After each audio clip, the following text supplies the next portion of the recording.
گھر میں جو بیوی برتن دھوتی ہے وہ ہمارے ساتھ بیٹھ کے روٹی نہیں کھا سکتی، اس کو یہ اجازت نہیں ہوتی۔ ہمارا جو مزدور ہوتا ہے نا، ایک صاحب کہنے لگے یہ بچہ میرے پاس کام کرتا ہے، اس کے ابا جی بھی کرتے تھے، تو میں نے کہا اس کا مطلب یہ ہے کہ تم نے آگے نہیں بڑھنے دیا، تم نے کہا مزدور ہی رہنا ساری زندگی، یہی رہنا میرے پاس، آگے نہ بڑھنا۔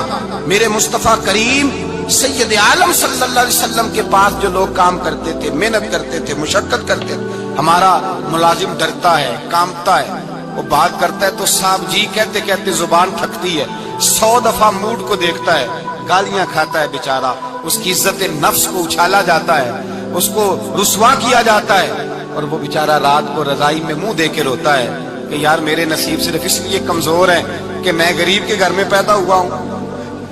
ہم احساس نہیں کرتے، اور مزدور کو کبھی موقع مل جائے جان چھوٹنے کا تو بھاگ جاتا ہے۔ ہمارا کردار اور اخلاق ایسا نہیں ہوتا۔ حضرت زید بن حارثہ رسول اللہ کے غلام تھے، نبی پاک کے گھر میں جھاڑو دیتے تھے، برتن مانجتے تھے، یہ بچپن میں اپنے قبیلے سے گم ہو گئے تھے، کسی نے اغوا کر کے لا کر کے بیچ دیا تھا، گم ہو گئے تھے، حضور کی بارگاہ عالی مرتبت میں لائے گئے۔ حضرت زید بن حارثہ سارا دن کام کاج کرتے، کوئی آدمی آیا ان کے علاقے کا مکہ مکرمہ، ان کو پہچان کر واپس گیا ان کے قبیلے میں اور جا کے بتلایا کہ تمہارا بیٹا تو محمد ابن عبداللہ صلی اللہ علیہ وسلم کے پاس، اس وقت حضور نے بھی اللہ نے نبوت نہیں فرمایا تھا، ان کے والد حارثہ چچا لینے آئے، اور نبی پاک کے پاس آئے تو 2 تھیلیاں شرفیوں کی بھر کے لائے، کہنے لگے حضور یہ پیسے لے لیں، 2 تھیلیوں میں پیسے ڈالیں، دینار ہے درہم ہے، حضور لے لیں، ہمارا بیٹا دے دیں۔ نبی پاک صلی اللہ علیہ وسلم نے فرمایا تمہیں غلطی لگ گئی ہے، پیسے پیچھے ہٹاؤ، میں زید کو بلاتا ہوں، میں زید کو، ادھر دیکھیے گا، میں زید کو، میں اسے بلاتا ہوں، اگر وہ جانا چاہے تمہارے ساتھ تو مجھے اعتراض نہیں لے جانا۔ چچا اور باپ کہنے لگے آپ عجیب بات کرتے ہیں، وہ غلامی چھوڑ کے نہیں جائے گا، آپ عجیب بات کرتے ہیں، وہ مزدوری چھوڑ کے بادشاہی اختیار نہیں کرے گا، ہم کھاتے پیتے لوگ ہیں، اس کی ماں ترس گئی ہے اس کو ملنے کو، بہنیں روتی ہیں، وہ جائے گا نہیں۔ میرے حبیب نے فرمایا تم نے ابھی یہ ذائقہ چکھا نہیں، تمہیں اس کا پتہ نہیں، تو میں بلاتا ہوں، اگر جانا چاہے تو پیسوں کی ضرورت نہیں، لے جانا۔ حضرت زید کو پیغام دیا، آئے، حضور نے فرمایا وہ تمہارے والد کھڑے ہیں، وہ چچا ہیں، لینے آئے ہیں۔ جناب زید گئے، باپ کے گلے سے لگے، بچھڑے ہوئے باپ بیٹا ایک دوسرے کو مل کے کھل کے روئے، کہا بیٹا تیری ماں کی آنکھیں پتھر ہو گئی تیرا رستہ دیکھ کے، تیری بہنیں ترستی ہیں تیرے چہرے کے دیدار کو، بیٹا وہ گلیاں بھی روتی ہیں جن میں تو کھیلا کرتا تھا، پر اب فکر کی بات کوئی نہیں، اب کوئی پریشانی نہیں، میں پیسے لایا ہوں تجھے لے جاؤں گا۔ نبی پاک صلی اللہ علیہ وسلم نے دیکھا نا جب باپ بیٹے کی گفتگو ہو گئی، آنسو بہ گئے، بوجھ ہلکے ہو گئے، تو میرے قریب نے فرمایا زید اگر تم چچا کے ساتھ والد کے ساتھ جانا چاہو تو میری طرف سے اجازت ہے، تم جا سکتے ہو۔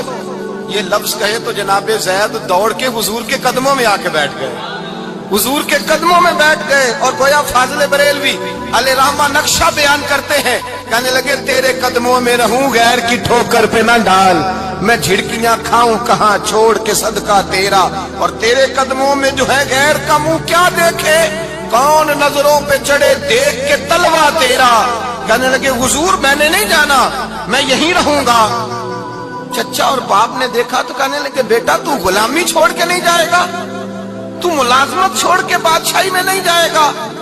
تو آپ کے والد کو آپ فرمانے لگے ابا جی ذرا 2 گھڑیاں یہاں رہ کے تو دیکھیں، یہاں 2 گھڑیاں رہ کے تو دیکھیں۔ فرمایا یہاں ملازموں کا وہ اعزاز ہے جو شہزادوں کا ہوا کرتا ہے، یہاں خادموں کی وہ عزت ہے، اور پتہ پھر ان کو مقام کیا ملا، یہ واحد شعبیاں جن کا نام اللہ نے قرآن پاک میں بیان فرمایا ہے، نام اللہ نے قرآن مجید میں بیان فرمایا۔ حضور کا اپنے غلاموں کے ساتھ جو تعلق تھا، اپنے ملازموں کے ساتھ جو رشتہ تھا، بڑا آدمی آتا ہے نا، بڑا آدمی تو لوگوں کی سانس سوکھ جاتے ہیں، اٹھ کے ملتے ہیں، بڑا کچھ کرتے ہیں، مزدور آتا ہے تو لوگ اوے کہہ کے پکارتے ہیں، ان کو خبر ہی نہیں کہ اس شخص کا اعزاز کتنا ہے۔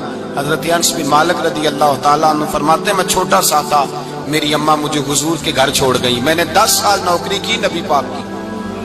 کتنے سال بولیے؟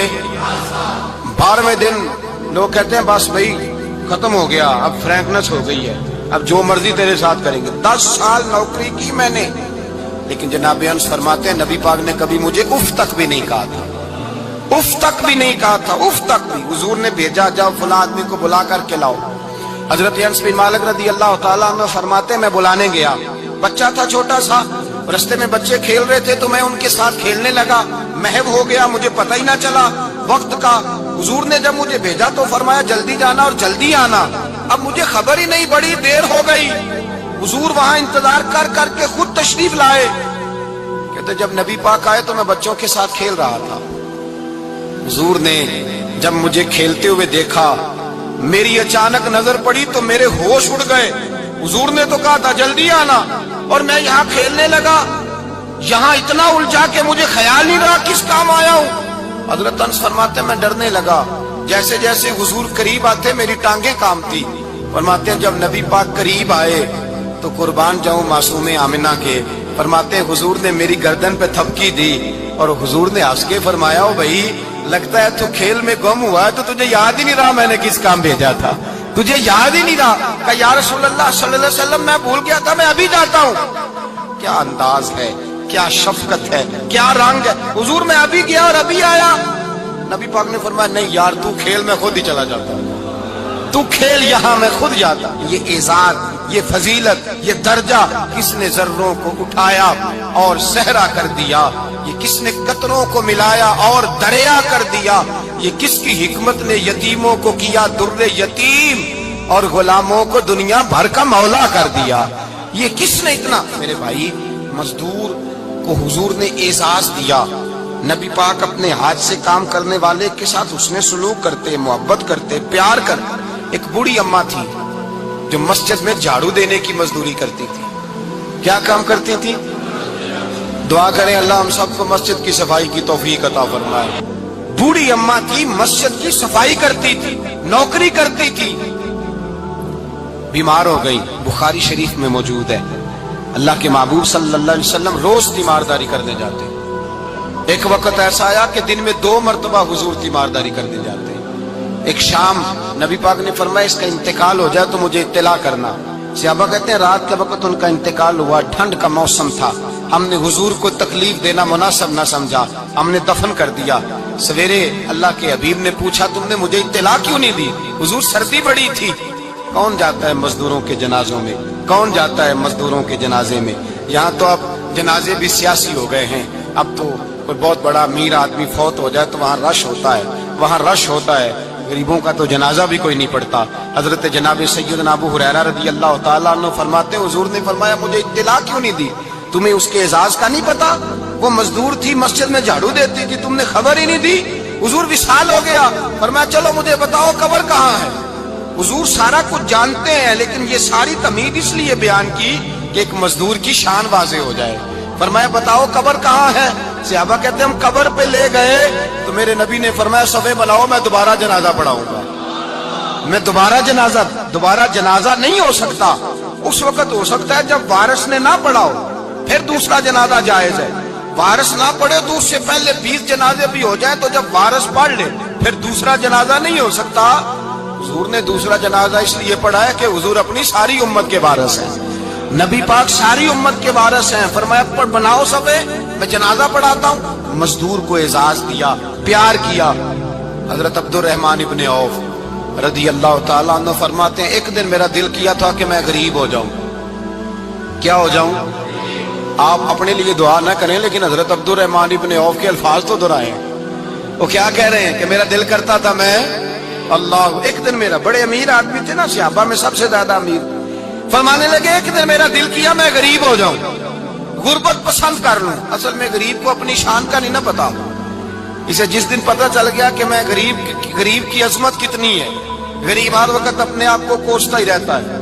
اور میں اکثر کہتا ہوں کہ یہ بڑے کا قصور نہیں کہ اس نے تجھے چھوٹا جانا ہے، یہ تیرا قصور ہے، تو احساس کمتری میں کیوں مبتلا ہوا ہے نا؟ اپنے دادا جی سے، اپنے نانا جی سے، پھر اپنے ابا جی سے، پھر اپنے محلے کے بزرگوں سے، پھر اپنے علاقے کے بڑوں سے ایک بات سنتا تھا تو میں کہتا تھا کہیں سے تو یہ آئی ہے نا، یہ ان کی اپنی پیدا کردہ تو نہیں نا۔ سادے لوگ، انگوٹھا چھاپ لوگ، اپنا نام بھی نہیں لکھ سکتے، پر وہ کہتے تھے اے دھی آ گئی ہے بوئے تھے ہن موڑ سکتے۔ سمجھ آ رہی ہے میری بات کی؟ دروازے پہ بیٹی آ گئی ہے، اب کچھ ہو سکتا یعنی کسی پارٹی سے سیاسی جنگ چل رہی ہے, لڑائی پورے عروج پہ ہے, ووٹ نہیں دینے, طے ہو گیا برادری کا فیصلہ, تو وہ الیکشن کے دنوں میں وہ بھی بڑے متحرک ہوتے ہیں, وہ پتہ کر لیتے ہیں بچی کہاں شادی ہوئی ہے, وہاں چلے جاتے ہیں, جا کے فٹافٹ چاچا جی بھی بن جاتے ہیں, بیٹا میں تیرا چاچا ہوں, میں آیا ہوں, ابا کے سامنے میری سفارش کر. تو بیٹیاں کئی دفعہ آ جاتی تھی, تو اب بڑے بوڑھے کیا کہتے, تو کہتے تھے بیٹی آ گئی ہے دروازے پہ, وہ کیا کرے. میں سوچتا تھا کہ چلو یہ بات انہوں نے پڑھی نہیں, سنی نہیں, انہوں نے سیکھی نہیں, پر یہ کوئی فیض ہے جو سینہ بسینہ آ رہا ہے. کہیں تو یہ چیز تھی جو اس طرح آئی ہے کہ یعنی سمجھدار آدمی ہے, وزادار ہے. وہ بیٹی کو کہہ بھی سکتا ہے کہ پتر تو سیانی نہیں, تو سمجھدار نہیں, تو وہاں نہیں جہاں میں ہوں, میں تیرا دادا ہوں, لیکن وہ یہ بات ہی نہیں کرتا, کہتا بیٹی آ گئی ہے. تو پھر ایک حدیث پڑھی تو سمجھ آئی کہ نہیں یہ فیض ہے رسول پاک کا, یہ بات نہ مدینے کی گلی سے چلی ہے جو گلی گلی مسلمانوں کے سینے میں جا بسی ہے.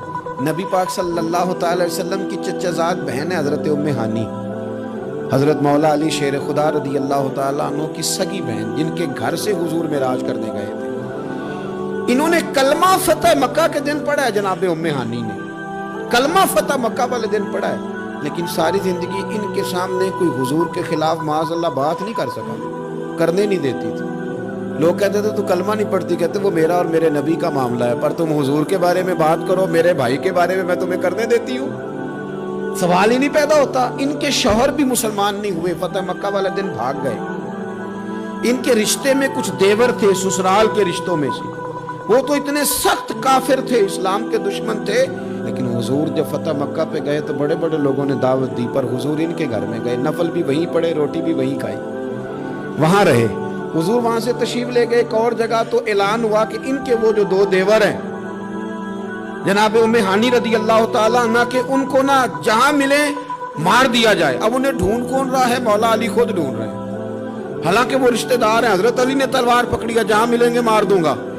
جناب ام ہانی نے نا اپنے وہ دونوں دیور تلاش کیے, ڈھونڈ کے لائیں, لا کے کمرے میں بند کر کے باہر سے دروازہ بند کیا, اور سیدھی حضور کے پاس چلی گئی. کہنے لگی علی انہیں ڈھونڈ رہے ہیں, یہ پیغام آیا ہے ان کے لیے, یہ اعلان کر دیا گیا ہے. حضور نے فرمایا ام ہانی تو بات کر. تو کہنے لگی حضور پھر میں نے انہیں پناہ دے دی ہے. تیا آ گئی نا بوے تے, بیٹی آ گئی, میں نے پناہ دے دی ہے. کوئی دوسرا جملہ نہیں, کوئی دوسری بات نہیں. یہ امام الانبیاء بول رہے ہیں, یہ سرور کائنات بول رہے ہیں. حضور فرمانے لگے ام ہانی, جسے ام ہانی نے پناہ دے دی اسے محمد عربی نے بھی پناہ دے دی. بلا لو علی کو واپس, ہم نے نہیں مارنا. جسے تو نے پناہ دے دی اسے ہم نے بھی پناہ دے دی. بیٹی جو آ گئی ہے, بہن جو آ گئی ہے دروازے پہ, چل کے جو آ گئی ہے, تو ختم ہو گئی بات. مجھے سمجھ آ گئی کہ میرے دیہات کے بزرگوں کے سینوں تک یہ جو بات پہنچی ہے, تو یہ کوئی فیض ہے, یہ کوئی کرم ہے, یہ کہیں سے چلی ہے جو یہاں تک آئی.